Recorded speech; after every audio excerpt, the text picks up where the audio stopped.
And I want to adjust the camera because can't necessarily do it right now. Oh,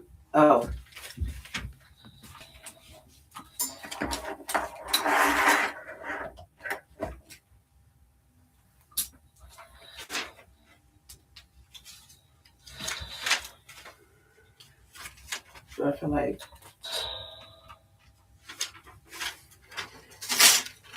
could you go to speak out? Let me see. Hold on, let me do this. Where's my phone at? Like you so Speak out.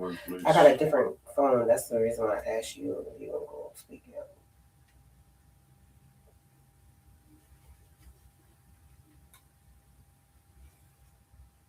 I feel like this is not lighting you up enough. Look up for me.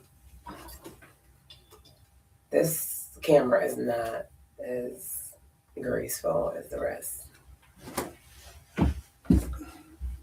No. Bring it toward you. It has to. You don't have to move that part. Mm-hmm. No. Look. Put the ring toward you because you are the one that looks dark. Don't face it toward me. Face it. You're not.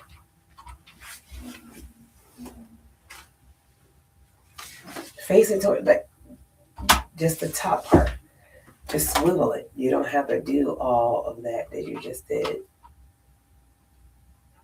Can I show you what I mean? Mm-hmm. Come do it. Come on, do it. Yeah. Sit down. Sit down. I need you to sit down so I can see. You can't get by with me sitting here. I don't need to get by. I just need to swivel it so that you can. All right, look up. Still the same. Okay, whatever. Thank you. No. Hey, YouTube. Say hi to YouTube. You start that one. So we're live on YouTube. No, that's live on YouTube. Yeah, we're live on YouTube for the first time in a while. And I'm trying to see if can you go to Speak Out Chronicles on your phone on YouTube and see if you can find us. I think mine is going to show because I don't have the other phone down here.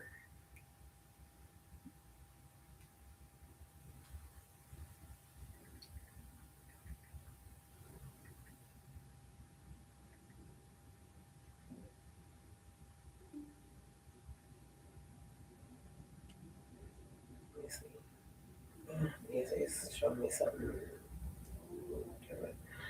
All right, let's see.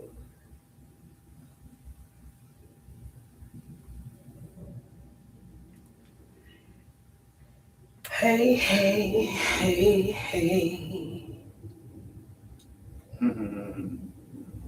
You had a video on it before. Yeah, I know. But I thought all I could do was add videos. Look up.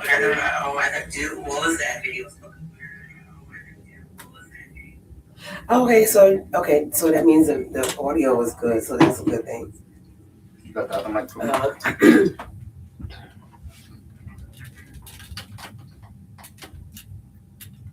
You want to start it over or you want to keep it going? No, I think we keep it going because on YouTube I can edit it, and this is a new platform for us. And I just want to. So, what do you think about the whole layout of things? I like it. I don't like that camera. I Well, don't like the Facebook camera. Huh? I don't like the Facebook camera. Why? Look at it. I don't like it. Oh, well.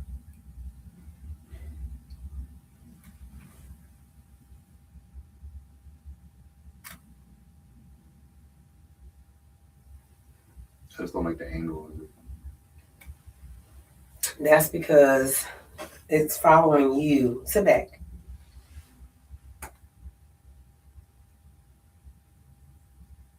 See, it was following your face. What do you think now? I think. So now, I'm not opposed to the full body.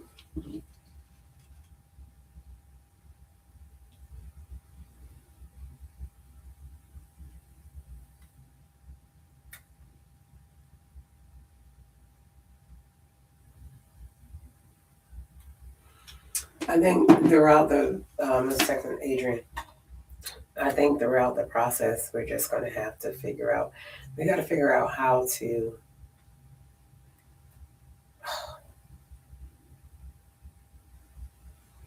look up. You be the one to do this. Do that.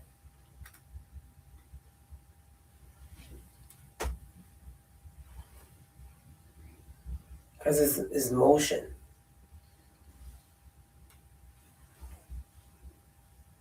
Can you move by hand? There we go. I think I'm okay with it being like that, but it keeps picking up the other camera. You gotta move the camera over. I keep stepping on. No, I can't move the camera over. I gotta move this one over. That's what I'm talking about. That camera. I gotta move it over. Let's see what happens. You like that angle better? Hey YouTube! We are just adjusting and trying to figure out. This doesn't have a microphone attachment to it. I know, not yet. So we can do it now. That thing is good for, it's only 10 minutes before. The reason why I didn't do it, I was just getting the max charge out of everything. And so, where's my one with my, why you got mine? That's mine. Remember, we left that on mine, so we can do. That's okay because my fluffy, right here. fluffy. Oh. All right, so turn your mic on. Oh, I ain't got no back piece to it for some reason. What happened to it? Oh God, no. I got. Go around there. There's other mics over here. The other mics. Go around. Take it around here. You're right behind here. Take one of the things off, and you're gonna use this for your phone. See the other mics that's there? Yeah, this piece is missing as well. There should be more than one. Yeah. That's weird. Yeah, I'll let you take it off. I don't know how to come off. Just slide it, I think. Somebody had to break that off. No, it slides off. It slides off? Yeah. How did it slide off if we on this? Because it's been in the bag or whatever. Remember, I took it to Virginia, so it could be in the bag. But I don't know how to take it off. My nails, just slide it. See? Just slide it from here. Slide it down. Push it down. If you can. No. It doesn't slide out. Look. Let me show you how it slides off. See? It's literally just a slide. Oh, yeah, I see it now. Yeah. Oh, shit. Alexa.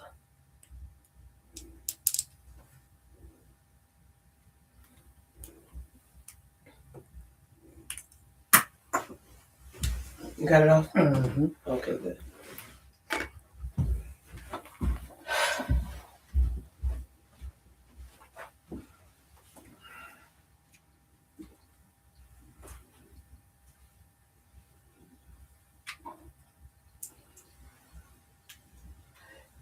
I think I'm going to go live a little bit before. Are you good? Want me going live?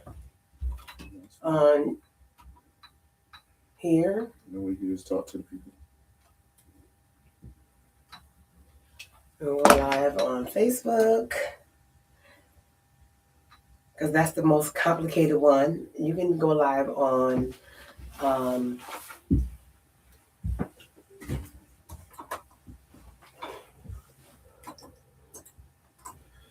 done.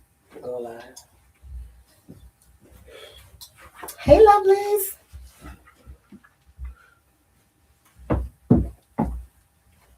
We are getting prepared. We're trying to start exactly at 7 o'clock. And so you guys get the before and a little aftermath. Let us know if you can hear us. Okay, so this camera don't look so bad. What do you think? I split the screen on this side. What do you think? Oh, that's cool. Because here we can see comments or whatever, but we also can see the camera view. What? It's still got a. Hey, lovely. Isn't. Aren't we lovely? Oh, what is it? What are you doing? Oh, your thing is a little tight. No. That's perfect. I just put that back together today, so it might be a little bit faulty. It's good. It's good. It's It's perfect. not. It is. It's not, because it's not steady. The reason why I want to make sure it's steady because when we're recording, the thing it's going to pick up everything. So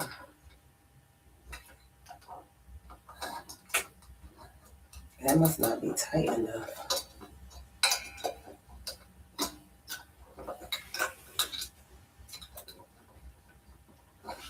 Where I took this mic with us to Virginia, and the goal was to record while we were there, but that didn't necessarily happen.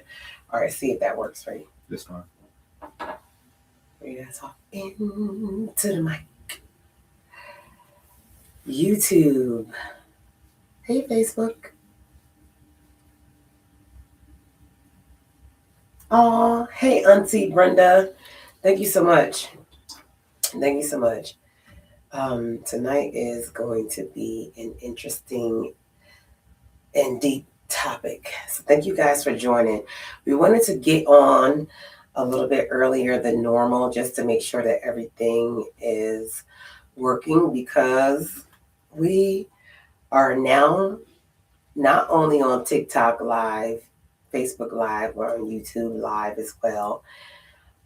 So yeah, we got a lot of different angles going on. So I hope it all works out. So you guys let me know if y'all can hear us. Make sure you guys like and share. Give us your feedback on tonight. Y'all boy, make sure y'all hit that like button. It Share. will be greatly appreciated.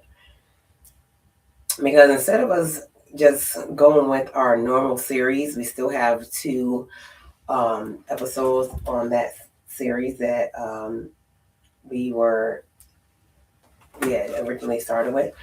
But then we have a freestyle. This is actually our freestyle episode tonight. And so only because of recent events, we'll get into it a little bit more. I know we like 5 minutes before 7 o'clock, before we actually start recording. But this freestyle episode is near and dear to me, to my heart, because of some recent life events. And I think this is important because I think other people deal with the same thing. And so I wanted to go live with a freestyle episode so that people can chime in. So make sure you guys share and like. And also, on top of sharing and liking the episode, make sure you chime in. Let us know your thoughts. This is going to be a deep episode. What do you think, babe? I think it does. Yeah. I think it is going to be a deep episode. Yeah. And, with Speak Out Now and Speak Out Now Chronicles, like, I'm first partaker of everything that we put out. So, when it comes to healing, when it comes to dealing with certain things, I've dealt with it. And a lot of times, these subjects and these topics come from personal experiences as well. And it is a part of everybody's healing process, not just mine. And so I just want to put it out there. I'm the first partaker. What do you mean first partaker? Because I feel like, talking about these things when you're dealing with something, talking about the things that you're dealing with, and even with everything, like things that we talk about healing, keeping the peace, and dealing with, like, these are things that I've personally been through and have had to get through. And I'm just basically sharing some strategies, because I think me years ago would have dealt with things way differently. And that's just keeping it real. So again, you guys chime in. I want to hear your thoughts. I want to know what you guys think. I want to know what you guys have been through. Um, Whatever. Like, don't be shy. So I think the answer to my question was, you think you're leading by example. I'm leading by example. Gotcha. You ain't asked the question though. You was thinking it. I did ask the question. What? What do you mean by being the first partaker? Oh. That was my question. Oh, okay.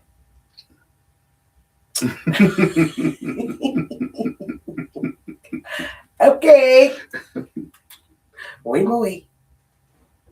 Nah, but yeah. So first partaker is like, okay. I don't want to say leading by it. So when I say the first partaker, I mean I am basically the first one to learn the lesson, not necessarily leading by example. But the way you put it is a good way of putting it too. Because I basically you're basically expressing your ups and downs. What I learned. And learn from my trials and tribulations. Yeah. So I'm the first partaker of the lesson that God has. Yeah. So, yeah. Because, boy, if it wasn't for God. But Auntie, like and share, Auntie Brenda. Hey, your boy on TikTok, like and share, tap in. Yeah, tap, like and share. Tap. Like. Because this is, Deep, I know you guys seen the flyers that went out. And thank y'all boy for liking. Yeah, I was kind of hesitant with this topic, but again, we got a few minutes and we got one more minute. You ready, husband? I'm ready, wife. Cool. That's what's up. And so we even really gotta do the intro or whatever. Yeah, do the intro. This is the behind the scenes. No, I'm just saying this is really behind the scenes because when I upload everything, the intro is a little bit different. Oh, man. Or whatever. So, I mean, it's 7:00, y'all. Top of the hour. All right, just do your mic check real quick. I just want to make sure that you hear everything. I hear everything. Before we get started, everything is sound balanced for you? Sound balanced. Okay. Hey, lovelies, like and share. Come on, TikTok, Facebook. Y'all help us out here. I think the camera for Facebook is a little bit more in your favor. I wanted to try to get the logo, but I don't know if you should try to adjust it. You think you should try to adjust it? Because this is the camera here. I don't want to mess nothing up. Oh, no. Oh, God. That's why I don't want to mess nothing up. Me neither. And I think, here we go. All right. So, all right, cool. At least we have a little bit of a preview. All right, you ready? Mm-hmm.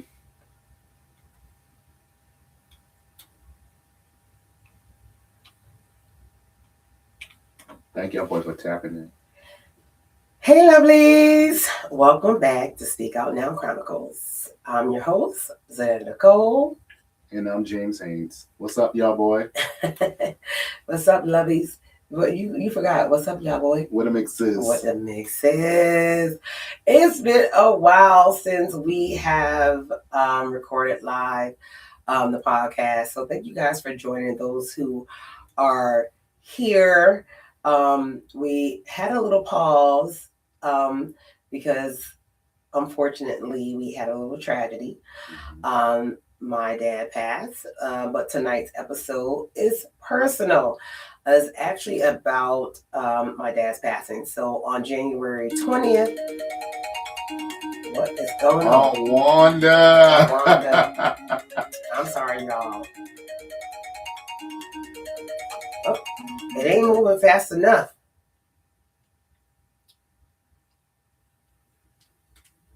I thought I put everything on. We had a little situation that we had to fall back from the podcast for a little minute. But we back here now, you feel me?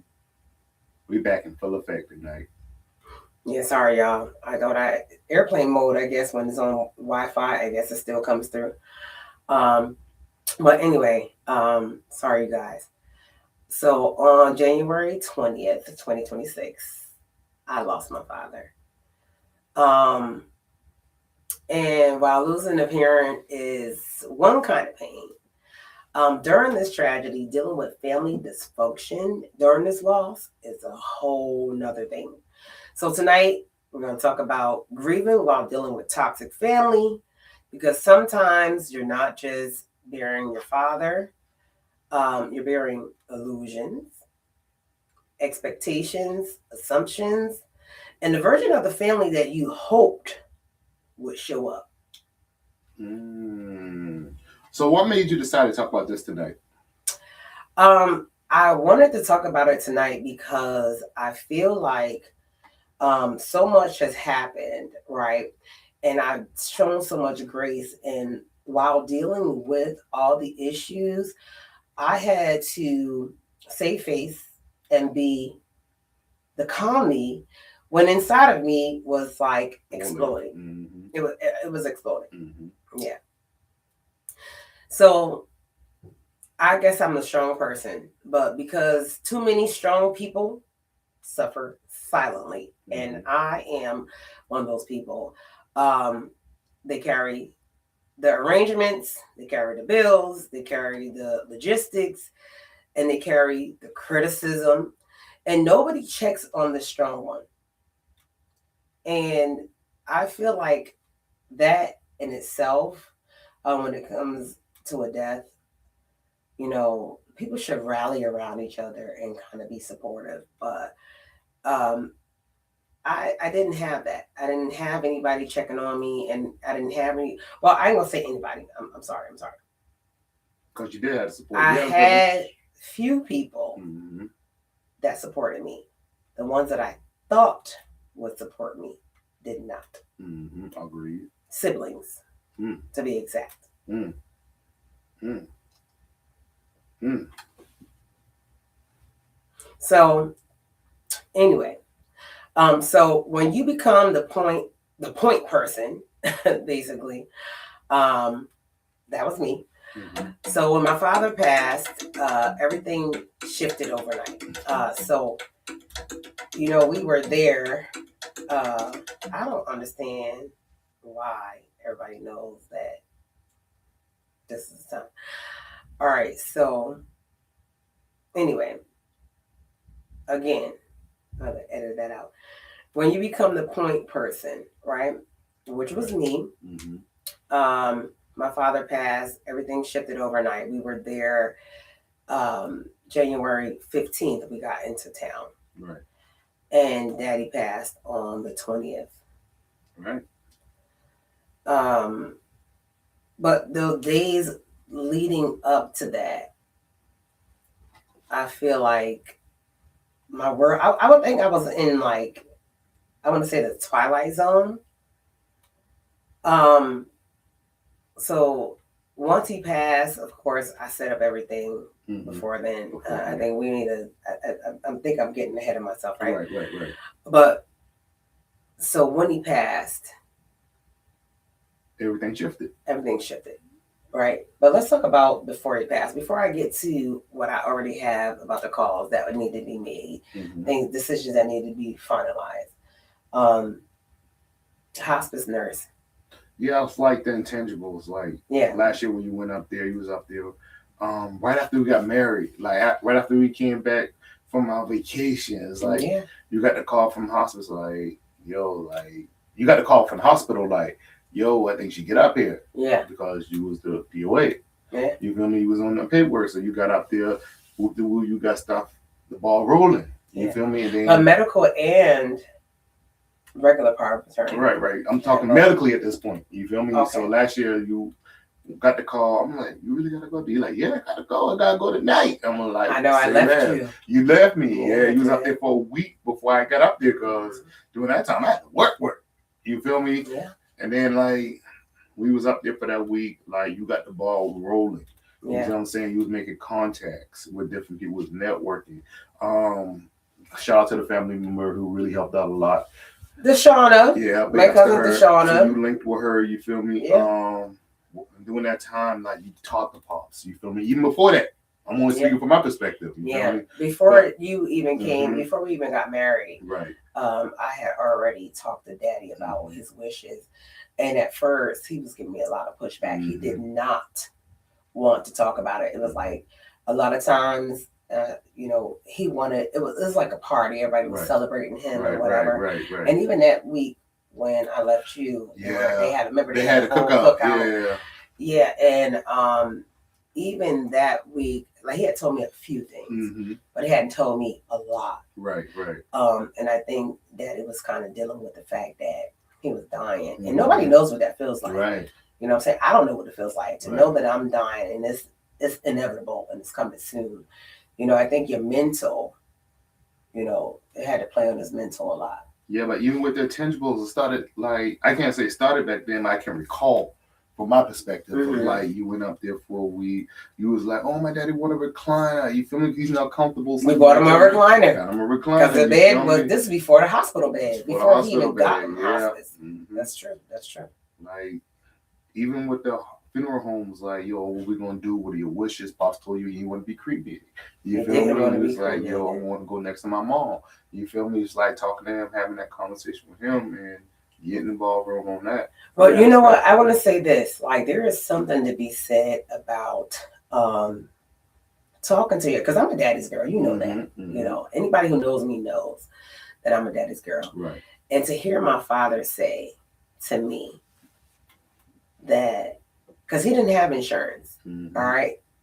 He had we're going to touch on that a little bit later, but somebody, the girlfriend that's supposed to love him or whatever, claim they got a policy or whatever, but wasn't willing to help and voice that outspokenly, voice that whatever, right? So disrespectful. Anyway, even if that was the case, that was just weird. Right. I feel like she should have shut up, but you shouldn't have said. We'll get there later.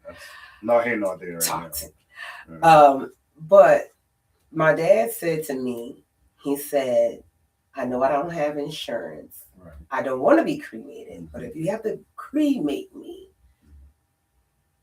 okay, I'm okay with that." Right. And I told my dad, I said, "Don't worry about it. You're not going to be cremated." He said he wanted to be laid next to his mother, my grandmother.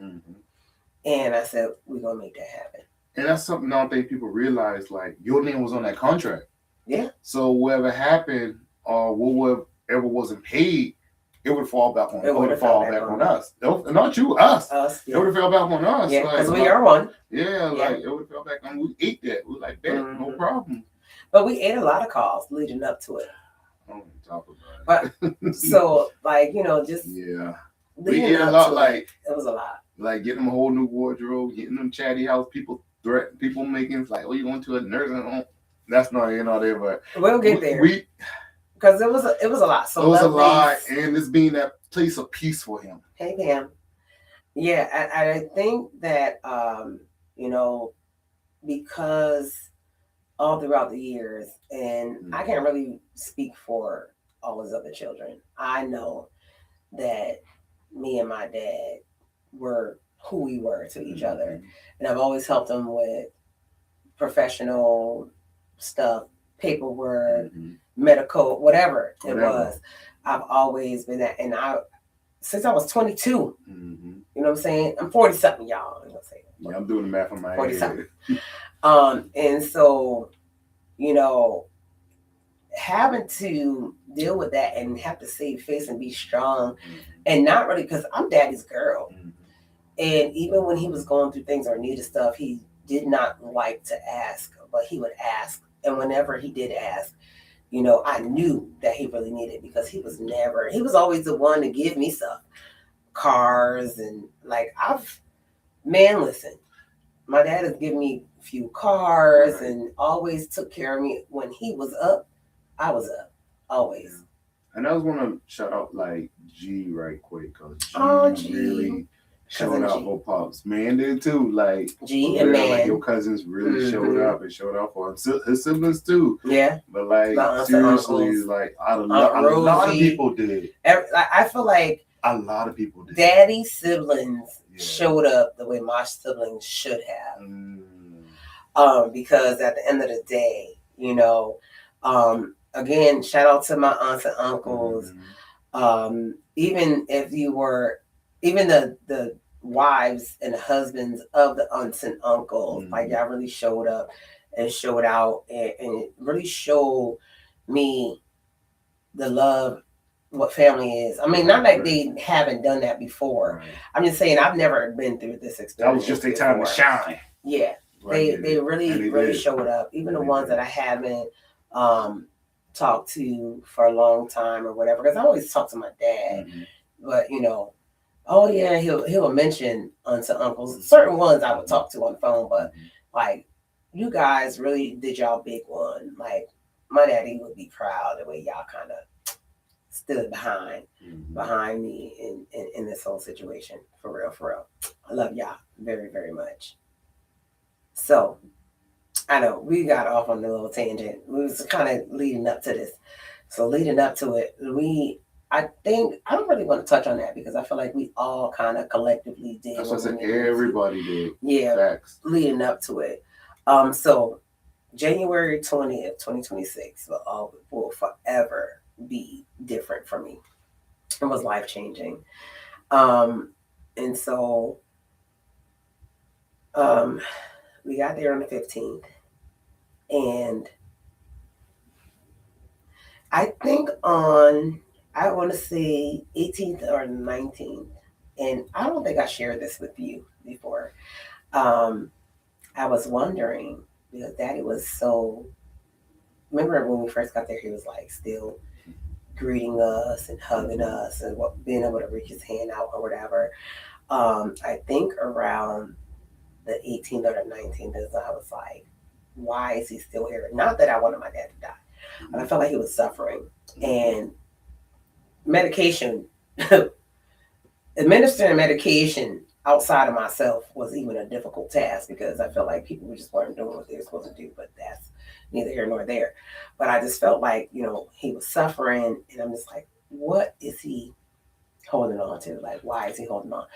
And remember, we had that conversation in the kitchen. I think the twins were there, and a few cousins. I don't want to name names because I don't want anybody to feel any kind of way. And one of my siblings were there. In the kitchen. I was in the front room. Yeah. But we all collectively felt like that he was holding on for something. That was on the 19th. Yeah. That was on the 19th. You're right. That was on the 19th.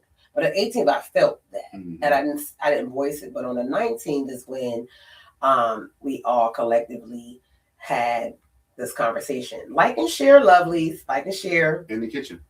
We had this in the kitchen. And we came up with a few people, right? We never know. Because you never know. Daddy's a lot older than us and, old school people, just different or whatever. So his actual wife, who has not been with for years, however, didn't hate her, and they had interactions in the last, I want to say, 3-4 years. They had interactions or whatever. And, I was like, I wonder if he's wanting to make amends. You just never know when it comes to marriage. You just never know what kind of skeletons people got. You just never know. And I feel like when somebody is dying, I feel like you want to give them every opportunity that they can. And so we all thought about it. And the next day I asked one of my older siblings, my older brother, when she called, which was so crazy because I didn't reach out to her. She called. I think one of my cousins did reach out to her, but she called me because we had spoken recently, like before Daddy passed or whatever. And she simply said, "Can I come see him?" Hey, cuz. Hey, Shamika. And I simply said, "Yes. You can come now," or whatever. I sent my brother to go get her. Or whatever, and I don't know what happened between that decision and whatever, him going to get her and coming. He comes back all mad and upset and blah blah blah. Got persuaded. The girlfriend ends up calling him, cussing him out. I would have told her where to go, but that's just me. But him calling my oldest sister started the chaos. in my book. And because he doesn't stand up for himself, whatever, it snowballed out of there. And so here we have the toxicity. There you go. This is where it all started. And so that same day that I allow her to come, Daddy dies a few hours after she leaves. He spoke to two of his nephews as well after she left, because it was just so crazy. My brothers made her feel so uncomfortable, and I felt bad because this is a woman that took care of us when we used to come down for the summertime. Washed our clothes, made sure we ate. When my dad had to go on the road, like, we stayed with her. And for them to treat this woman that way, I was just kind of appalled, right? But anyway, I stood on what I said. Right. You moved on up. It was the right thing to do. At the end of the day, it's still his wife, and I feel like her family, Daddy's still cool with, would have returned the favor. Like, if something happened to her, they would have honored him. He would have been her husband no matter what. I don't care how long they haven't been together. This is what it would have been. But just out of love and respect. Out of love and respect. Right. And the fact that we all know that they didn't hate each other. They just simply didn't agree. He didn't agree with her lifestyle or whatever. For whatever reason. And that's not our business. Right. It's not our business to get nobody else married. Right.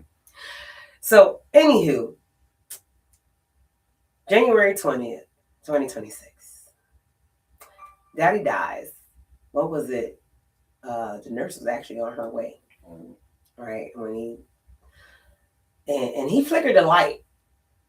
We were in there talking, and we're talking, I think Chatty just left out, and we're talking, and Daddy flickered the light, and I was like, "Hey, Grandma." And it was Daddy checking out, because when I said, "Hey, Grandma," remember I said to you, I said, "Husband, go check Daddy." I kind of felt like. That was at 6:30. That was Daddy. It was at 6:30. She got there at 6:45. That's when she pronounced him dead, but he actually died at 6:30. Right. So, after Daddy dies, right, immediately after he took his last breath, there were calls to make, decisions to finalize, these details that couldn't wait. And in a crisis, you don't have time to process. You just perform. And I think that's just what I did. That's what I did.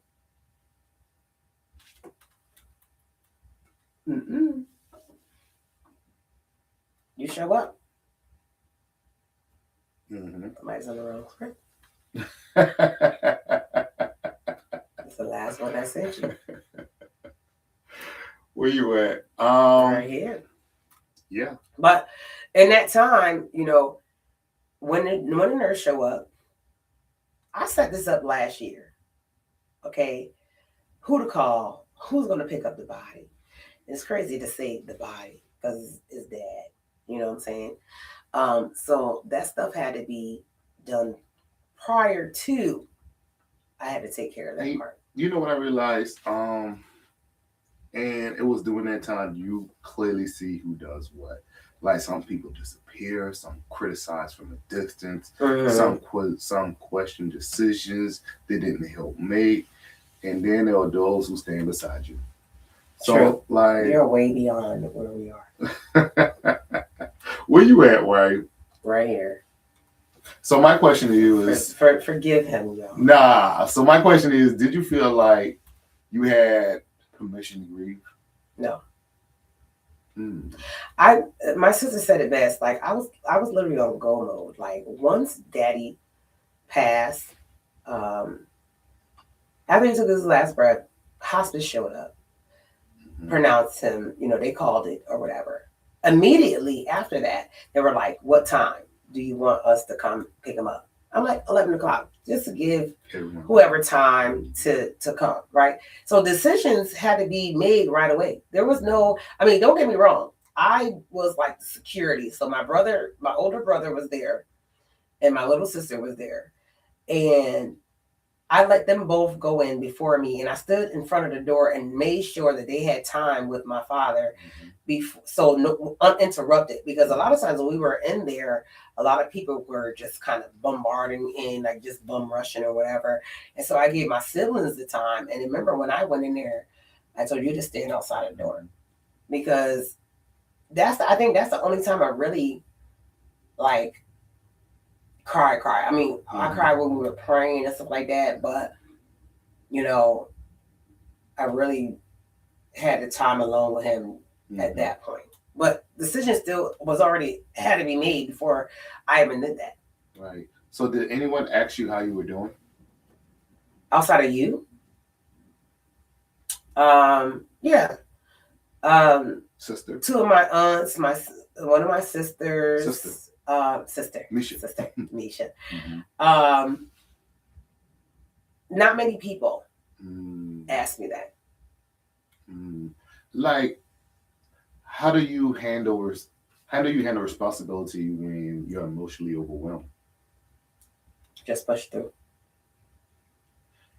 I mean, I can't really say that I have a strategy or anything like that. When I'm grieving or if I'm going through something, I just be on go mode. I have a goal. I know certain things that have to be done. I just do it. There's no really thinking. So do you think people assume the strong one doesn't need help? Yes. Why do you think that is? I think they don't feel like the strong one needs help because they feel like they're okay. And then people dump on the strong one because they are emotionally unequipped to deal with their own feelings. And so the strong one gets dumped on. I think it was more to that in this situation. Like, you were actually helping for help from your siblings. Like, you was actually in the group chat asking for help. I did. I did. I voiced what needed to happen. And the response was because there was, so pause. I did that. And I told them what was needed.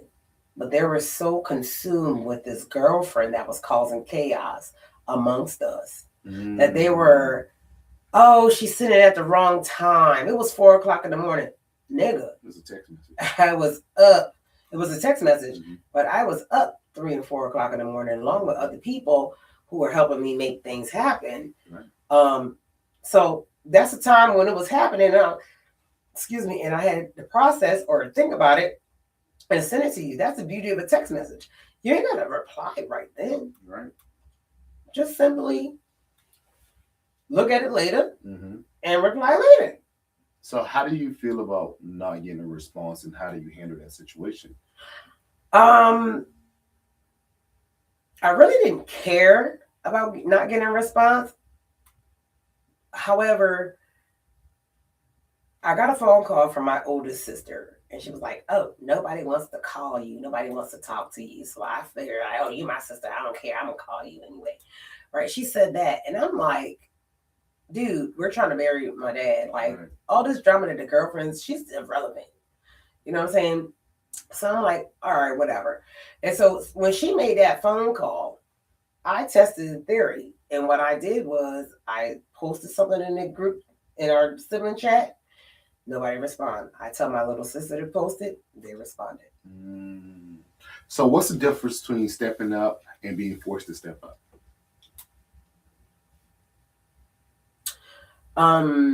Force is when you gotta do it.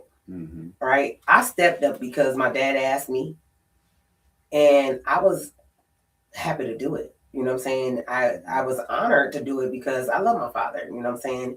And so for me, there wasn't no having to do it. There was no force there for me. You did it out of love. I did it out of love. You did everything out of love. Like, I can honestly say that you just moved out of love, and they knew you, based on what I heard, the old boogie, you showed people a lot of grace. Oh, not you bringing up boogie. I did. I showed people a lot of grace. And I think, thank God, you know what I'm saying? I am different. I'm not who I used to be, because Boogie is a different person than Zanetta, than who Zanetta is. to this day. Like, Boogie don't care. Boogie wouldn't have cared about nobody's feelings. Everybody would have been crushed. I'm just saying. So, I mean, I feel like when it came down to it, the difference between being capable and being supported. Yes, I'm strong, but strength does not cancel the need for support. You know what I'm saying? And here's what people don't talk about. The ones who do the work often become the target. Yeah, that's exactly what happened in this situation. That's what happened in the situation. I became the target. But why though? I mean, honestly, I don't know why I became the target. I feel like, grief, when it comes to grief, people are they're dealing with guilt of maybe not spending enough time, not being close, maybe not doing whatever. I don't know what it is. I'm just putting examples out there. But I feel like I became the target because there was nobody else to give it to. And I feel like this happens a lot when people die. I heard like during funerals, the worst come out of people. Right. Sometimes people have the me show. Look at me, look at me. Yeah. You know what I'm saying? I hear that happens. I hear a lot of different things or whatever. And then some people, grief turns to anger, and then somebody's a target. And I mean, I really can't, I really don't know why I became the target. Maybe because I was close. Maybe because he gave me power of attorney, told me his wishes or whatever. And I'm glad that he told me his wishes and also shared it with some of my uncles because they were able to confirm the things that my dad told me. And I took comfort in that because a lot of my siblings challenged what I said my dad told me. Right, understand. Even when it comes to like his shed, and I'm just off a tangent, like my cousin man, right? He said when it comes to the shed and the cars, get with your cousin man, he'll know what to do and he'll help you out. And me and man until yesterday didn't realize what that meant because what he said to me, something that he forgot about, Daddy remembered, and he was like, "That's why Uncle Louis said that." You know what I'm saying? So, people be peopling, and you can expect them to people, I guess. So what about the silence? What do you mean? Like the silence, like during that time, like a lot of people just were silent, like absent, like they wasn't emotionally mature. They were about the situation. Like, what about the sudden competition that came with the whole process? I don't know about competition because I wasn't in competition with him. Right. My focus was my dad. And so from the day he got picked up, I set it up last year, right? Right. And that first amount of money that needed to be paid to embalm him was already taken care of before anybody made the first payment because I didn't really know who was donating whatever. I just know that I had word from whoever saying that they were going to help out. And, that's just what it was. Like, I mean, cousins, uncles, siblings stepped up. Everybody, they paid what they paid or whatever. And I just know that I didn't want him to sit there and not be preserved. And I know sometimes a lot of people, not sometimes, but a lot of people question why he was still so small. The goal of the embalming fluid in the body is not to puff you up. Like sometimes people get over embalmed. If y'all ever see people, they don't look like themselves, right? And with my dad, he had lost so much weight, so he was not going to look like he used to look when he was a big man because embalming him, he didn't have that much flesh to puff him up. And so I know one of my cousins asked me that with the embalming, why wasn't he bigger? And that was the reason. And I wanted him to look natural as possible. And I think they did a wonderful job. He looked really good. He looked like he was sleeping, Mhm. and he still looked like he looked. He looked like he looked when he right before he passed, all sunk in, so it like kind of filled out his cheeks and stuff like that.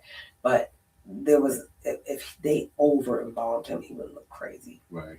So why does grief bring out comparison between siblings? I have no idea.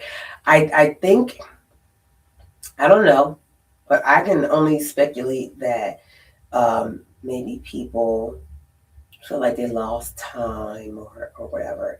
And I also feel like I may have been a target because in a comparison, because at one point my dad wasn't around because he was forced not to be around. Right. And I made my way to him. And Right. once I found my dad, I never let go. Right. Some of my siblings didn't feel the same way that I felt. True. I was the daddy's little girl who was used to. My dad used to come pick me up in kindergarten. I really remember my dad picking me up as a grown woman. My dad picking me up in kindergarten, or in first grade, and taking me to McDonald's before he took me home. You know what I'm saying? Certain days of the week he would do that. And so we would go to his house throughout the summertime. And then that communication was lost because of something else that we're not going to talk about, but it wasn't on him. And so once I was responsible for the communication, and not my mom or my grandmother or whatever, I made sure that I didn't lose that contact. Everybody else didn't approach it the same way. Right. I get that. Talking about that love. Yeah. So why do some people try to measure love doing funerals? I don't know. I feel like love is unconditional. There's no measurement. There should not be a measurement. If you love them, you love them. And I think it shows through your actions. And so um, when it came through, um, when it came to dad and his needs and his, I want to say last few years, I just did what needed to happen. Mm. This is where you at? Mm-hmm. Why are you reading that? So why does who did more even become a conversation?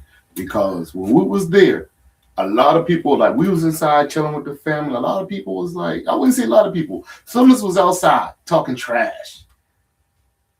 Like, so why does who did more even become a conversation, a topic, especially during a funeral, or especially during a time like that?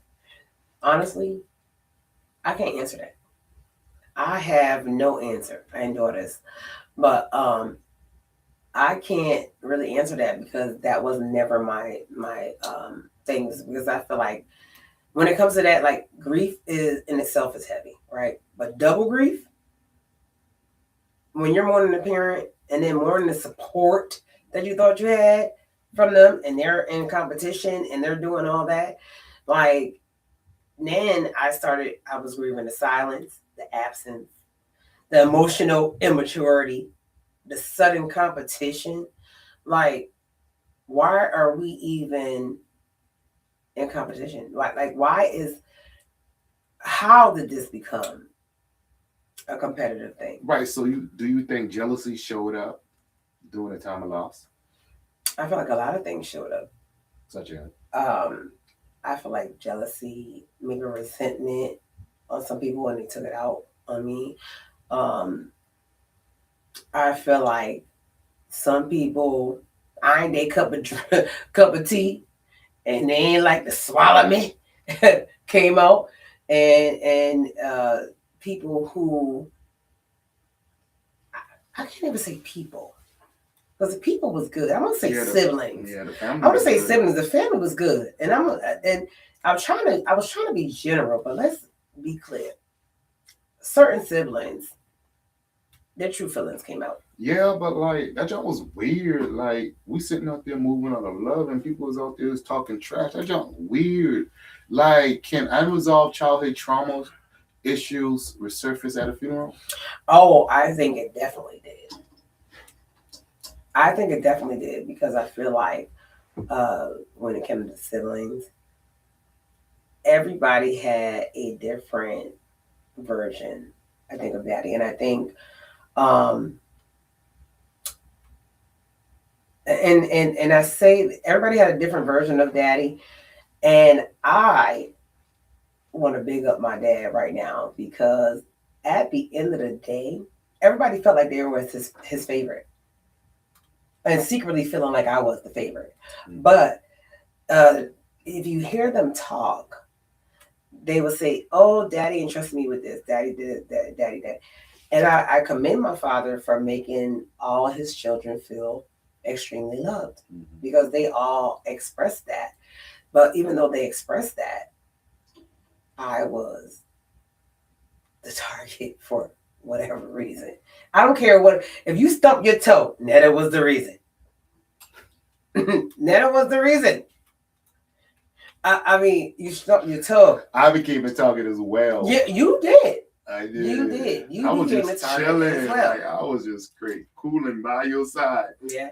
Like I right was where just a husband's cooling. supposed to be. I was just cooling, like, no boy. But I feel like, death doesn't create dysfunction, it exposes it. Like old rivalries resurface, childhood wounds reappear, insecurities get loud. And if you're the responsible one, you become the easy target. You become the easy target. And even though it was expressed, oh, I don't want power of attorney. I'm glad he gave it to you. I don't want to do this. I don't want to do that. I don't want the responsibility. But when it came down to the get down, honey, they had to close their eyes and put the target and the darts. They put a blindfold on and just do whatever at me that they could think about. Right, and that jump was weird because really weird. Like, especially because you had connection and you was close with the family up there. Like, it wouldn't run back. Like, that's the weird part. Like, yeah, and you've been near. Like, you consistently been there. Like, and you got relationships like with these family members. Like, you cool with these people. They know you. Yeah, that was a weird part. I feel like because some of my siblings haven't been around, a lot of things that was like, because I was in the house handling business. Right. I was cleaning up or cooking something. You know what I'm saying? Even one of my siblings who just wasn't capable of taking care of themselves, right? In so many words. We were buying cigarettes, we were buying food, taking them out to eat, cooking for him. Like, I was trying to make sure, he was good while I was in town because I knew the situation. I helped get him up there. You know what I'm saying? And it was like, to anybody who would listen, stuff was out while I'm in the house handling business, they're outside talking about me. And then would come in when we were partying and dance with me and sing with me on my karaoke machine. Like, they wasn't just outside talking trash. And then, like, my family wasn't going to run it back because I've been around these folks longer than you. I'm going to take it a step further because, like, when it's a social gathering for any occasion, like, we come together as a family. Yeah. And I just didn't see that from the siblings, and that jump was weird. I just thought everybody would have put aside differences. Like and share, y'all. Like and share. Like, put aside differences due to time and that, but it was just the opposite. And that jump, like, as a man, like, that jump was weird. That jump was different. Like, for me, it was definitely different because I've seen, losses before. Right. And normally they come together, the family comes together and do whatever they got to do. So for me, it was very disappointing, disheartening to see how my siblings did. Not all, because sister, Yeah, like, big up, like, Uncle Ralph got on the, like, when he got the call, like, he was Uncle Ralph got on the highway. Yeah, like, we're like, Uncle Ralph got on the horn. Uncle Wilson been there consistent, like, he always been, like, yeah. Aunt Rosie, like, that whole repast showed up and showed out. Yeah. You feel me? Cleaning the house. Yeah, she was helping out. Yeah, she was helping out. Yeah. Listen, the way they showed up for their brother, my father, is the way Uncle my Goonie, siblings, Uncle Goonie, Aunt Jossie. Yeah, them boys. Yeah. I feel like they should have showed Uncle up. Philip, like coming Uncle praying, like Yeah. everything, getting that 5 hours, like Mhm. them boy. Yeah. Listen, there were so many things that needed to be done, and Time out. I gotta shout out Uncle Jesse. Uncle Jesse over singing. For everything, just be Uncle Jesse. Yeah, I gotta Uncle shout out Jesse. Uncle Jesse. Your Fish. Uncle Fish. Uncle Fish. Push. You call him Push? Not too much. Like, I love Uncle Fish, man. No, my dad's siblings was amazing Yeah, during this, all and I of 'em. really, really All of 'em. appreciate them because when I felt like it was just me and you, Mhm. I picked up the phone. I made one phone call.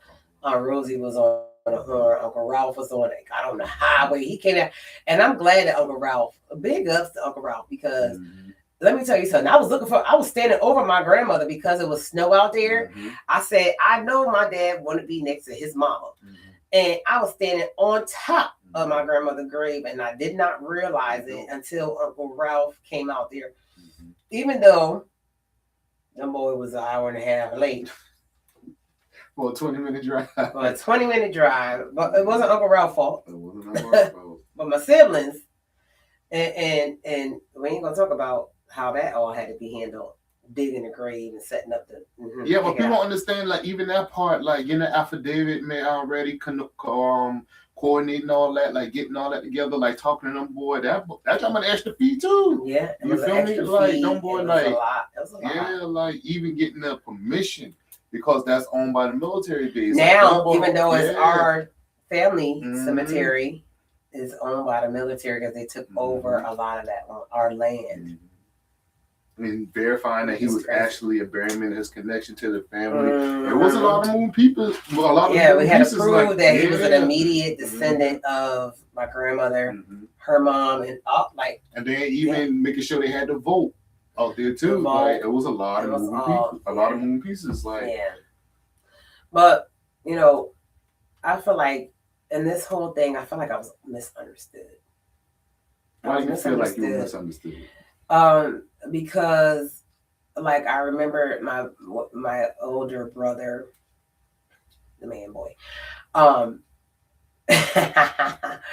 he expressed how he was feeling some type of way, and I just didn't notice it. But I don't know if you don't tell me, right? I don't know if you don't tell me. One, two, I'm on go mode. Right. I'm about business. When there's a goal in mind, and you know me, once it's time to go, I'm going. I gotta get this handled, and we had a deadline until we got an extension. Or my cousin G made that happen. But like up until then, I had a certain time. Everything had to be out. Everything must go. Right. And so I was on go mode. So I wasn't paying attention to nobody else's emotions. I wasn't even paying attention to mine. We had to go. We had a deadline. We had a deadline. And you know me and deadlines, I come through. But the reason for that deadline is because somebody called the doggone on and be like, yo, whoop-de-woo. Ain't no somebody. Nah, you told me to be his girlfriend. I said we gonna be general. But here is the thing. While all this is going on, this girl's so mad, but she never come and say nothing to my face. Everything's behind my back. She never been a woman about anything, right? She calls the landlord, knowing, and I already talked to them. They know daddy just died or whatever, and gave us a time frame we got there. She's gonna call these people and talk about they selling drugs and doing this, that, next, and the third out of daddy's house. The man just died. If you loved him and you wanted to be recognized, why you starting all this drama for no reason? Like, it just didn't make any sense to me. To me, I operated out of love. That was not love. You did, because even the day he passed, I let her walk through the door, even though my plan was to turn her around at the door. No, I'm talking about the day he passed. What? Them boy was calling her. Oh, I called her the day he passed. She answered the phone. That's on her. That's on her. We ain't gonna spend too much time on that heifer. Oh, on that person. But one of the hardest parts for me during this was being talked about while grieving, being misunderstood, while being exhausted emotionally, right? And then being questioned while I'm trying to hold everything together. It literally took everything out of me to like really just show up. Mm-hmm. I'm just saying. Yeah, like you disappeared on me a few times out there. You did. And I was just trying to be the best husband I could be and just be supportive and just That help was a you honor lot. your father. Sorry, taking time. Mm-hmm. It was a lot.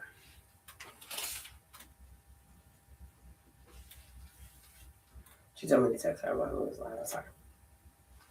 But yeah, it was just a lot. And I think that how many times did I break down this time? I think it was a lot better than I was. Yeah, November you broke down. And you Yeah, stuff like a lot leading up better. to it, I think I broke down a lot more Mm-hmm. beforehand than I did after until we got home. Mm-hmm. I think I had one good, I want my daddy cry. I want my daddy, y'all. I still want my daddy. True. This you. Yo, so how do you respond when you're misrepresented?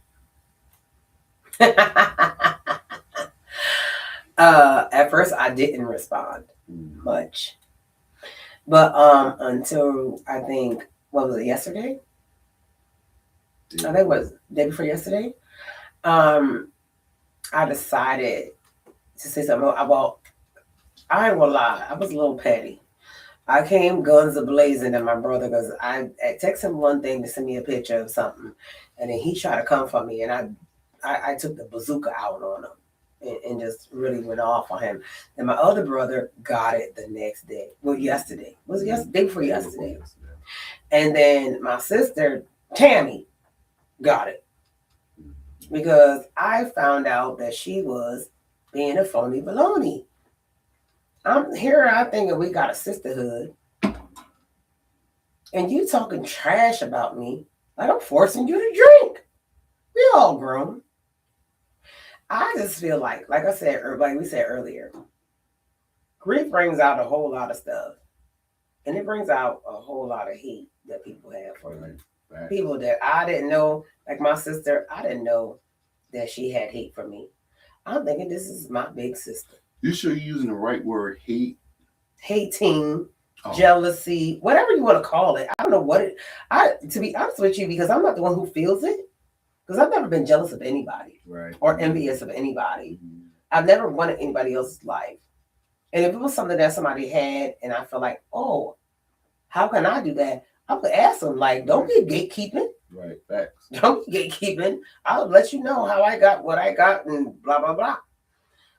So I think in this whole thing, the siblings overall were hurtful.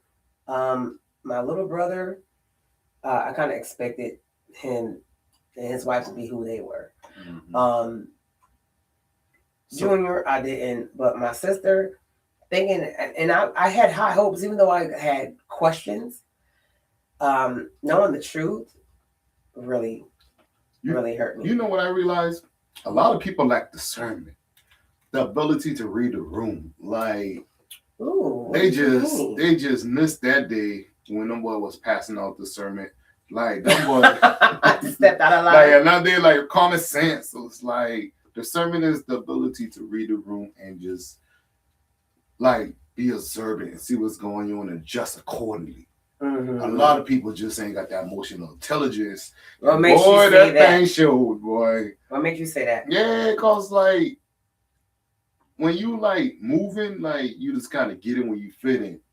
Uh-huh. You don't be like outside talking about people and worry about this and that and the third. Like you be like, come on, you be moving accordingly. You feel me? You don't try. You're not that outlier. You see what I'm saying? Like everybody outside are cooling. You feel me? Or everybody in the house. Like we celebrated 2 parties. We was up, 2 birthdays. We was Robin up there. And who else? Gangsta Man. Gangsta Man. That's right. January birthday. You feel me? Shout out to the. We was in there having a good time, but them boys been in the cold talking trash, just like right. and like if them Right. boy wasn't so scared, they would have got a program. You feel me? Them boy don't understand. Them jokes came so back, funny. man. Yeah. Them jokes came back. The funny part is, this thing was happening and going on outside of my knowledge at the time. Because I was just having a good time. Right. And word got back that y'all got clowned. Yeah, them boy don't understand that though. Like, cause when people rock with you, they rock with you. That's it. You feel me? It's like that's the sad But part. you know what? You know what it is? Because people don't come around. They don't know. Not even that. Like when the know, sermon. Like even with the sermon, like you feel me? It's like it was so much. You feel me? And it was a lot. Like your uncles and auntie, them boy put their best foot forward for you, pops, for their brother. Yeah. You feel me? And I feel like my siblings should have showed up like that too. But yeah, and they gotta understand like that's their brother. He the oldest brother. He been there their whole lifetime. Yeah. You feel me? So that was not the time. Shout out to my uncles and my aunt for showing up. And I think Rosie kind of ruffled people's feathers. I love Rosie. But I love those straight backs. I love those straight backs. But those things were colorful and I love them. I love them. She means everything. I love Rosie. But she means well and she get the job done. Yeah, she did. She did. Sandra May too. Sandra May, she did everything. Thank you guys. Y'all came through. Came through. Even on the repast, that jump was weird. Like, how the boy gonna go eat before you go to a repast? Never have I ever heard them boy doing no stuff like that. Come on, y'all. Like that jump hurt me to my soul. Cause I couldn't wait to eat on Rosie cookie, you feel me? I busted on some fried chicken, some white rice, vegetables. Again, I think it was all to spite me and to give the girlfriend whatever she needed to get through because I included her. She was in the slideshow. Right.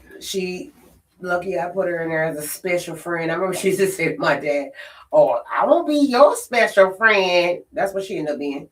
Because Daddy said he didn't want to marry her. But that's another topic. No, but like stuff was just so weird, man. Like, and that wasn't the time for that. I'm only speaking on this because you say, hey, this is what we're gonna talk about tonight. And that's even with the libations, like at the house chilling and stuff, like them boy had their personal bottles. We brought big bottles out, you feel me, for everybody. We bought food, Uncle Ralph brought food, family brought food, you feel me? But just some of them boys been standing off it. That junk was weird. You feel me? Even the chucks, that junk was weird. But see, here's the thing. When you operate out of love, you operate. And that's all we did, man. We operate out of love, man. That's just the bottom line. We operate out of love. And so Nah, I still big mad. Because them boys was like, yo, your husband broke. Like I sit there, I'm like, how family? Like we up for almost a month. You feel me? I still out here dating. We still out here making moves and stuff. You feel me? Like how? I'm sitting there doing the math. Like man, we up here for a month in a hotel. You let that bother you? Yeah, that bothered me. But why do you? So my question to you is this: why do you let that bother you when the day of Daddy's funeral? Right. They had to have somebody else put them up in the room. Listen. In the hotel where we had a suite. You went there. They were downstairs. I went there. You went there. And somebody else do the thing. Huh? Do the thing. Look. Do the thing. But you let that bother you when we were in a suite. Somebody else had to put them in the room. Nah, man, I ain't touching that. And then they came upstairs to our suite. You want to let somebody? Nah, I ain't touching that. Somebody who called you broke couldn't even afford to pay for their own room. I ain't touching that. So why are you even letting that? I listen, but no, that's not him up there. But hey, shout out to G. Big G. Shout out to Big G. You feel me? That's a big teddy bear. That's my big cousin. That's my big cousin, y'all. Listen. So. How the boy ever gonna tell? Like that's the thing. Nothing that made me mad. Them boy will tell a story. You feel me? To whoever listen. And them boy, and then you'll sit here and hit them boy all the facts, and them boy be like, "Yo, that didn't make no sense." You feel me? What you saying? You telling the whole story, right? You feel me? It's like, come on now, like people like to tell stories with holes in it. Yeah, if you gonna tell a story, tell the whole story, good or bad, like. Cause that side of the truth. My bad, y'all boy. I back on top. I was gonna do flaw stuff because ain't no need. No, but I understand your frustration because I feel frustrated too. you know what I'm saying, being misunderstood, misrepresented. You know what I'm I'm saying? back to cooling. Because I feel like back to cooling. Because I feel like, I guess things that people wanted to do Like or bricks didn't to get a the chance to ceiling. do. Nobody was sitting around waiting bricks to the ceiling. That's funny. So where we at? Listen, we out there, but yo, Yeah. shouts out no about no for real, like the stuff, the brothers stuff, Auntie Rosie, like stuff the siblings did stuff, man, stuff doggone G them boy did, like even like clearing the fire hose in the front of the house. All that, You even feel me? when it comes to my little sister Chatty, my cousin Keisha, Mary, my like, cousin shouts out to them boy Kizzy, my little sister Keisha, Mary. like I said Mary already. Like they really showed up and showed out when it really counted. You know what I'm saying? Even Andy, I want to say Andy, brother, sister Misha, like people really showed up and showed out where they needed. They got in where they fit. You know what I'm saying? And I really, really appreciate them for the roles that they played. Yeah, like even speaking on that, like even the program, like you feel me? Like talk about the program. Like no, like organizing the program, calling everybody. Like I mean, we did all that. Yeah, like even like talking to Tay in advance. You feel me? Talking to the twins in advance. Them boy practicing their song and whatnot. Them boy like just the order of service. Yeah, like order of service. Like them boy don't understand late countless nights writing that jump. Yeah, you feel writing me? it, doing the order of organizing service. It, going back online, organizing, getting all the names. The thing is, I feel like a lot of recognition is wanting to be had, but people don't know what the real details is that goes into planning a funeral, right? Right. We picked out the clothes, the clothes, all that. The order of service. We even picked out the scriptures. You know what I'm saying? It's like little minute thing. People think that are minute details that people don't think about. Even the date of, I walked in, had the slideshow ready. Date of birth got there early. Date of birth was messed up. On top of the date of birth being messed up, we hadn't even had it live until the last minute. It went live. That was all made possible by not them. If I hadn't showed up, because guess what? My siblings showed up, a quarter of, maybe 30 minutes before the actual service. Not the viewing. The viewing started at 10 o'clock. So we was there at 9:20 to get little things going or whatever. Like even as far as getting the pastor, because he had cataracts right before that. And shout out to Pastor Jackson, our cousin. Yeah. Like it was so he much had surgery on his that. eyes that Thursday and showed up on that Monday. Like, I just so passionate because I different.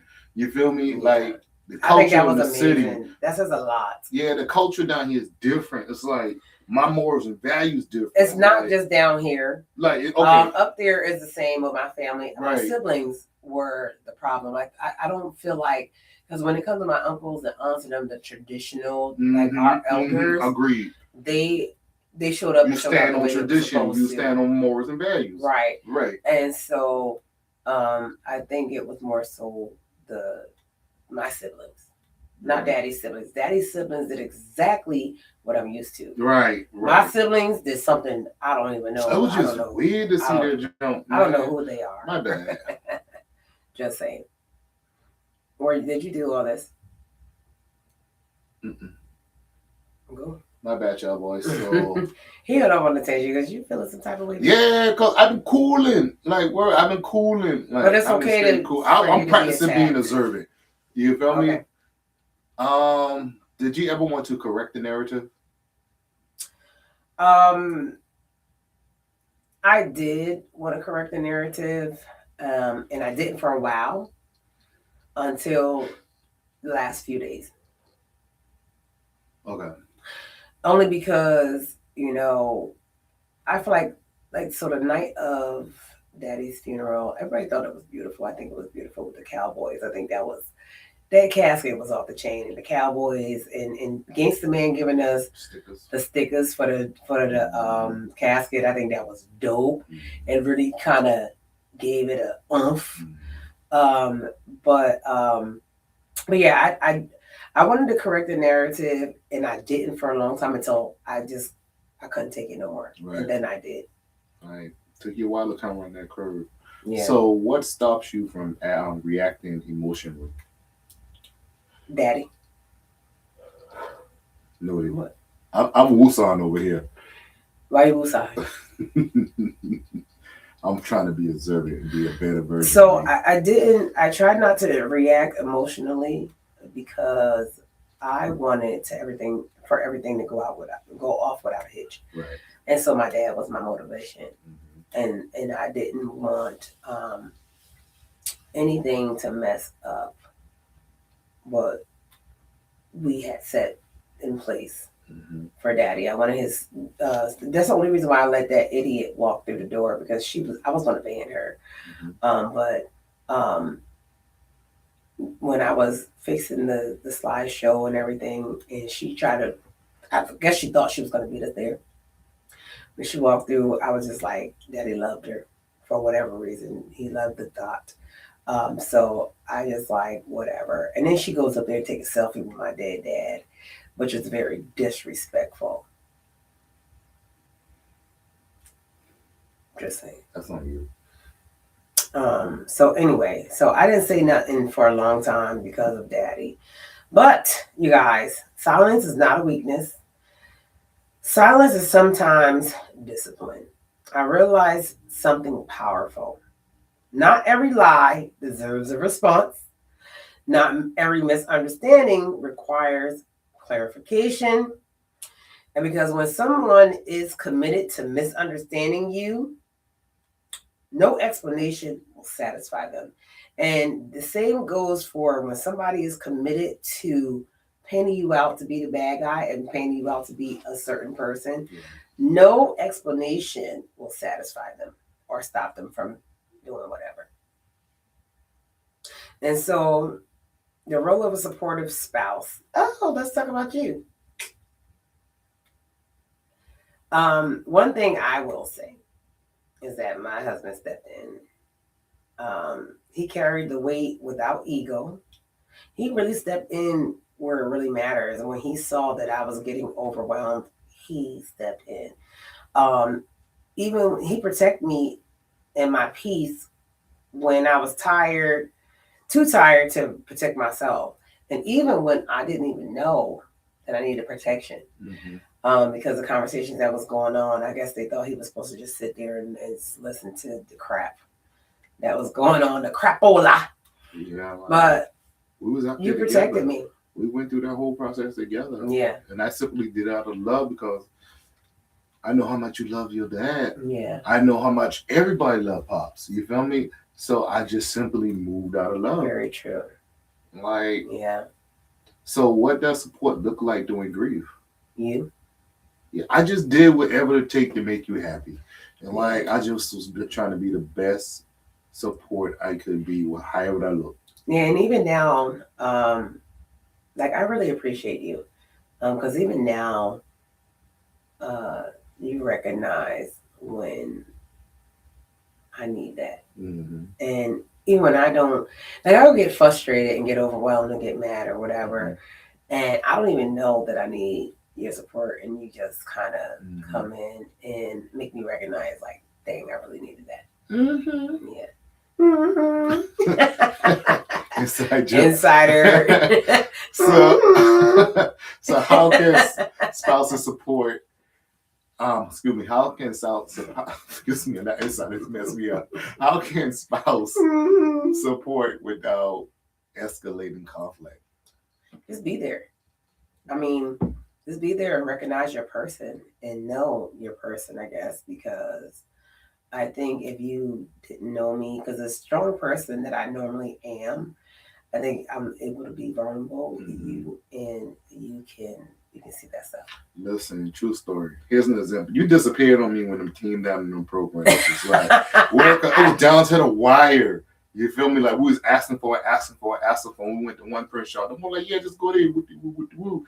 You feel me? Oh, that fell through. Those like the outline. liars stress me you out. Feel me? Like that program, like yo. So I was like, yo, let's go to my place. You feel me? Even though we in a different state now, I just know them boy at work. You feel me? So we went there.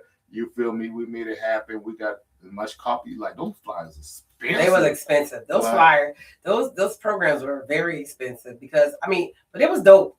It was dope. Mm-hmm. And we still got to print more. I just feel we still got to print more. Mm-hmm. But I feel like I disappeared because you was frustrated. Not only was I frustrated, I think we had already went to the other print shop and it was overwhelming because they just no help.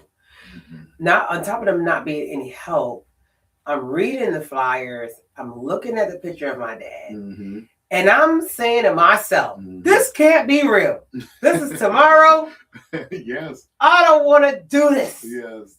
So and so literally during the programs being printed, my heart melted, my brain melted away. I melted.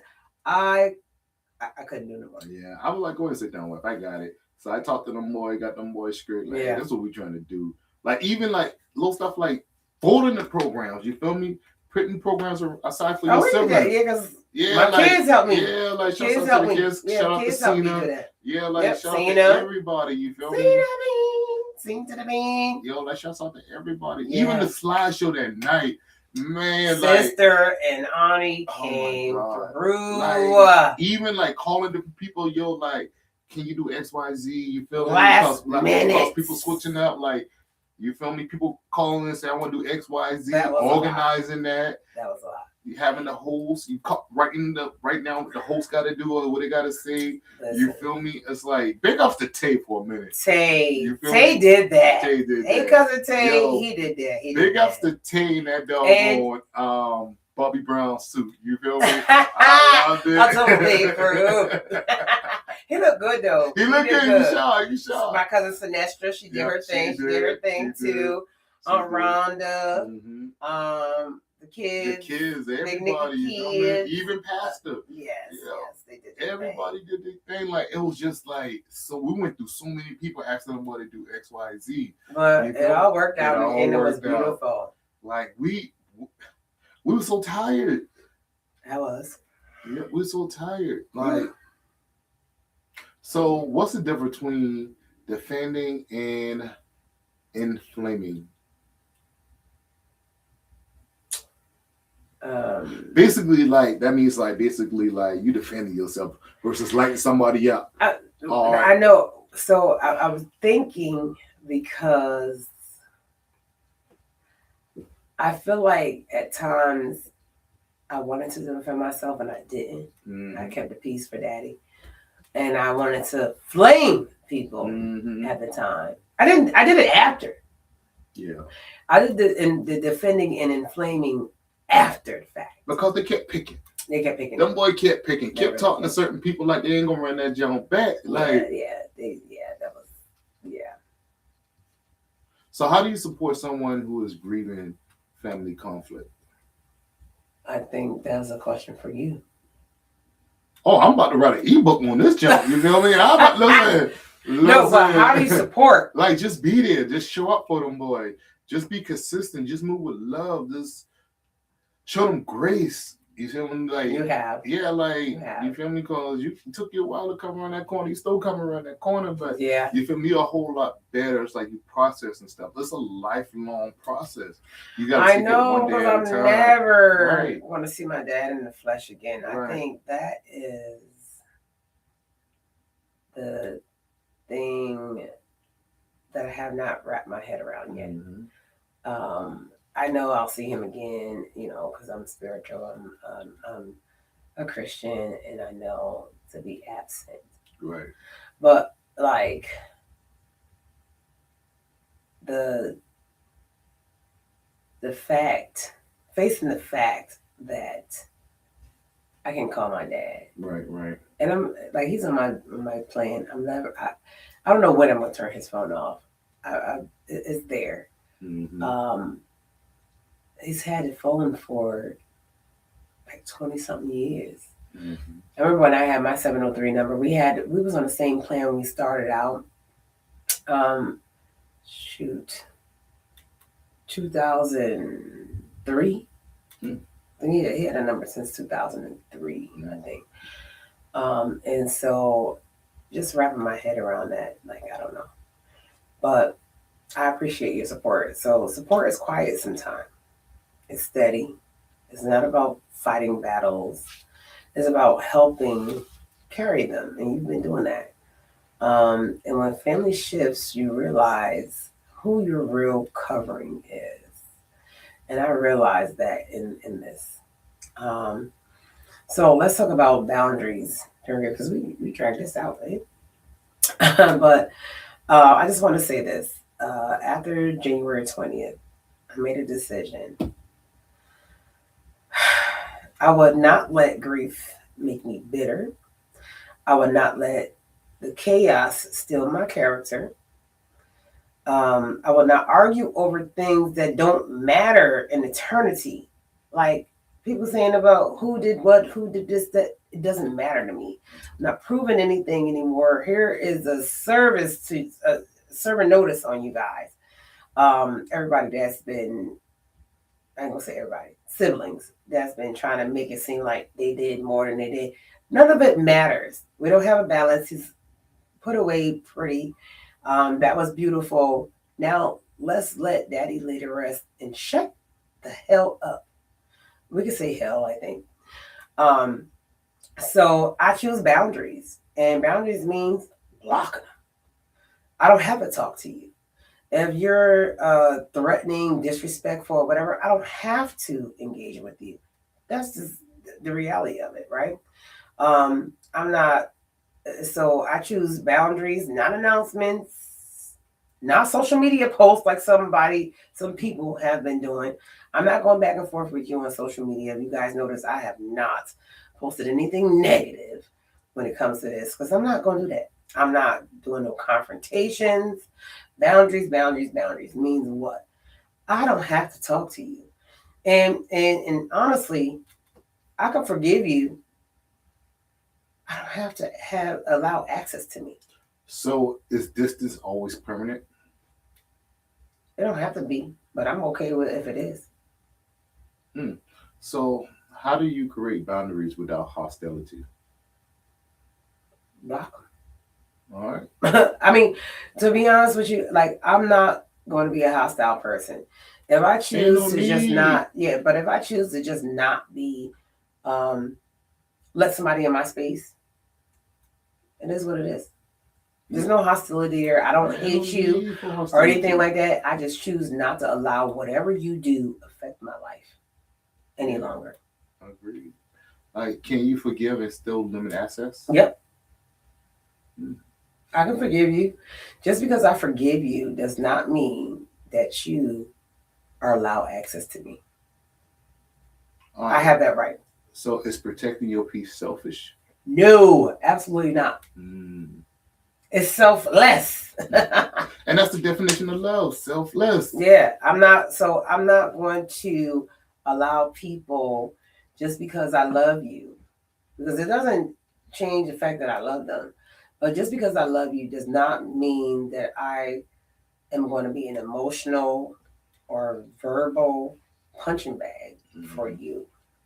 And so I get to choose that. You don't get to choose that in my life. Peace is not selfish. Peace is survival. You can forgive someone and still reduce their access to you. And that's what I've chosen to do in this whole thing. Oh, guess what time it is? What time it is? Letters. Oh, it's time for a Letters, letter. Netta and James. Let's see what's up Well, with this letter tonight. so this letter is different, y'all. It's not from one of the listeners, right? I kind of threw this one in. Go me. Oh, so tonight's letter is again isn't from one of the listeners, from a listener. It's from me, and it's to the strong one. and this is for anybody else who's out there, right? Um, Listen carefully now. Dear you who had to be strong, I know you handled the paperwork, you signed the documents through tears. I know you made decisions while exhausted. I know you smiled publicly and cried privately. I know people criticize without contributing, but hear me clearly. The one you buried knew your heart. You don't have to defend your love. You don't have to argue your loyalty. You don't have to prove your grief. Grieve with grace. Heal in private. Protect your peace. Strength is not loud, it's steady. That's Signed, powerful. me. That's powerful. What would you say to someone who feels resentment right now? Go to therapy. Work it out. Quite simple. How do they avoid becoming bitter? Go to therapy and really see what role you played and why you feel like you want to be bitter.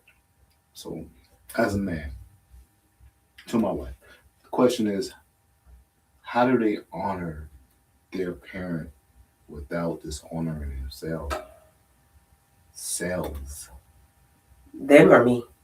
Like, how do they honor their parent without dishonoring themselves? Just make them proud. Do what, just be a good person and do what you, cause so me, I move because I want to be successful, right? Mm-hmm. But I also move in love and grace because I want my parents to be proud. I want my children to be proud. I don't want to move outside of God. You know what I'm saying? I'm not saying I'm perfect or whatever, but I try to move in love. And I feel like if you move in love with integrity, it all kind of comes together. Right. So, what if apologies never come?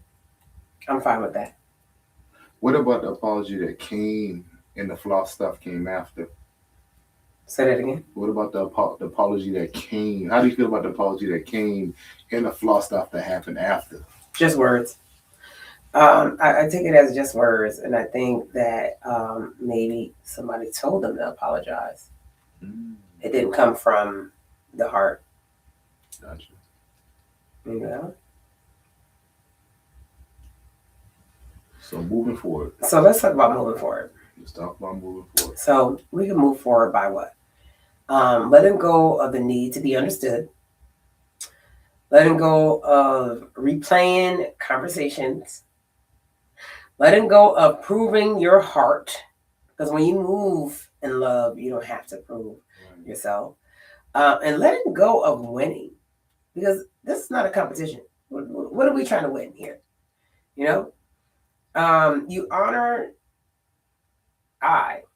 you, whoever. This is not just for me. But I honor my father by how I live.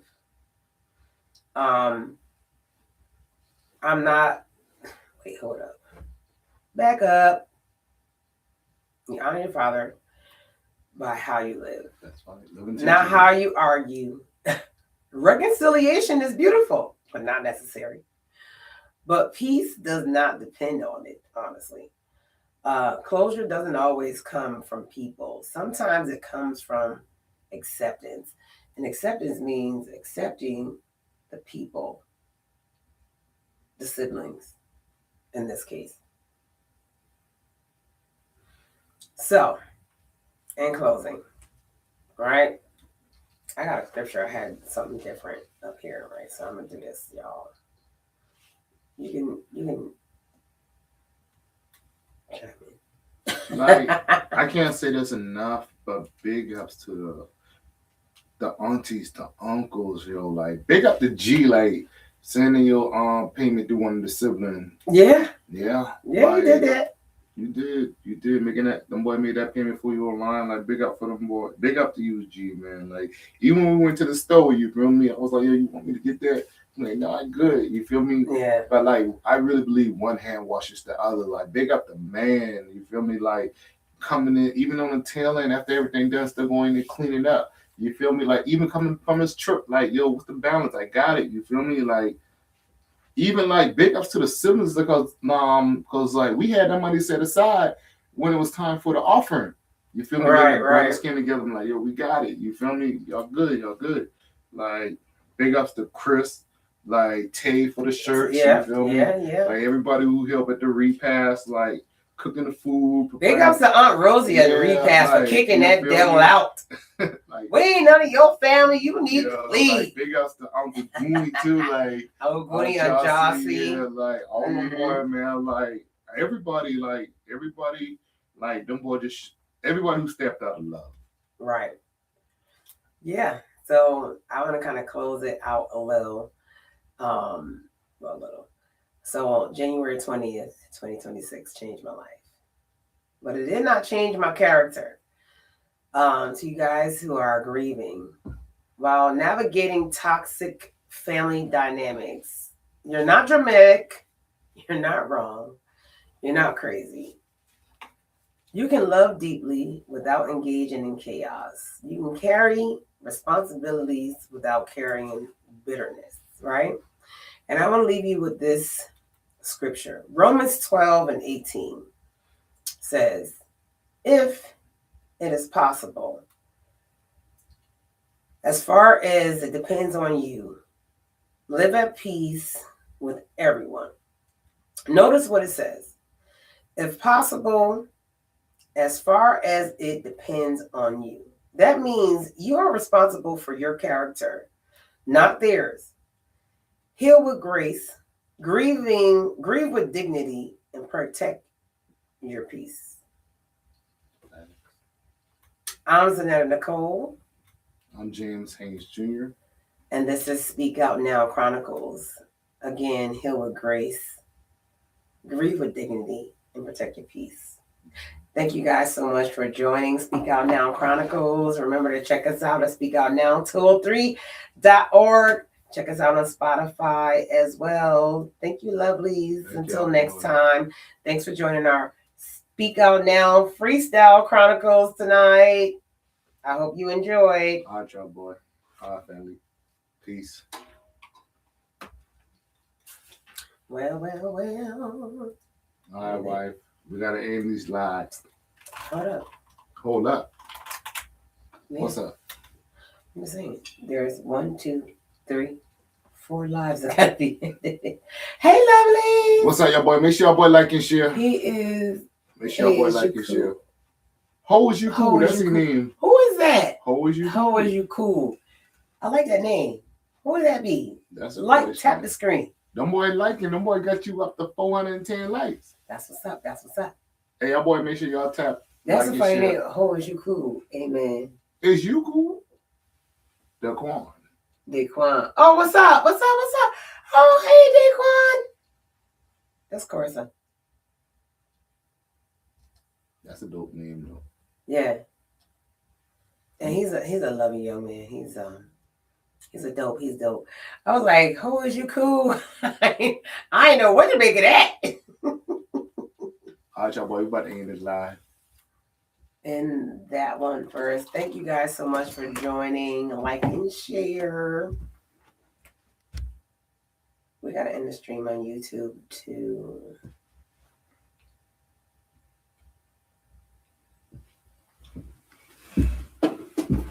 How you end this one? End stream at the bottom. Let's see it.